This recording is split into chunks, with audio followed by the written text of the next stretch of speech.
Alrighty, so I apologize you don't get a great picture, but I wanted to make a video originally about this whole Minneapolis ICE agent shooting incident, but there's a lot of really great sources out there that I feel like are already going to say the same exact thing that I am going to say. People like, Michael Knowles and Benny Johnson and heck, the White House. I mean, there's a lot of great sources out there that are giving some really great information. And I would really encourage you to just use your head, do your own research into that event, of course. So I'm not really going to give my opinion on it, although I'm sure it's probably obvious by now, but I did really want to talk about a different aspect of this incident that I don't know if it's been mentioned recently, or if it has, I haven't seen it.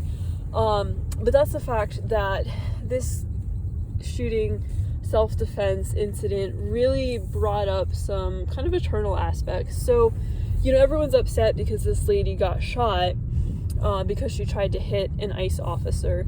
And I think it's very important in our society that we remember that actions have consequences. And when you break the law, bad things happen. And so we've forgotten that, especially from a biblical perspective, the penalty for sin is death. And so that sounds very harsh. It sounds almost like we're getting very archaic with our moral standard. But it's a very true fact that in the Bible, if you did something wrong, even things that nowadays we would consider sadly to be normal, the Bible would say that that was punishable with death. And I think we saw a very real-time example of that in our news when this lady did something wrong. She tried to attack an officer and she died. And that is always sad when a human being is loses their life, no matter who they are.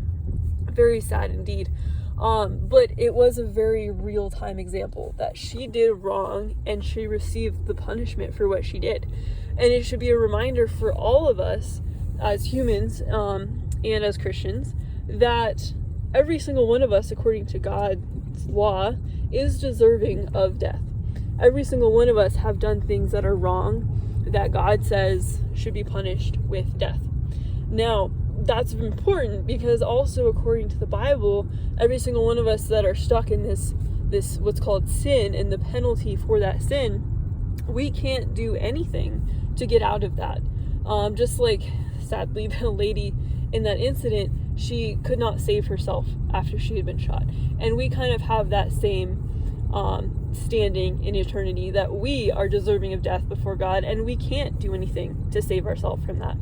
Which is why God sent Jesus. And Jesus is our payment for our sin. You see, we deserve death. We couldn't get out of that.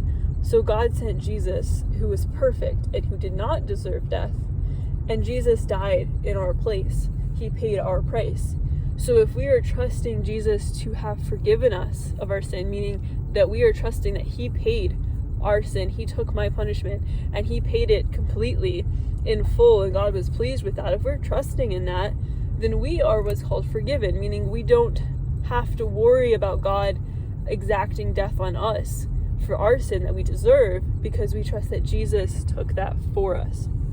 And I just thought that this is such a great example in our news and in our history, in our reality, to remind us of that yes, there was a self-defense shooting and a woman died, and of course that is always sad, and of course there's multiple layers that other people are diving into, but it can be a reminder to us that we all do things that are wrong and we all deserve death, and it's only by the mercy of God that we're even alive today, and it is that mercy where if we have not, we can choose to trust Jesus. We can choose to trust that He paid the price that we so deserve. So I just wanted to share that, just a thought that was in my head, and I hope you guys have a great week and you stay safe. Thank you.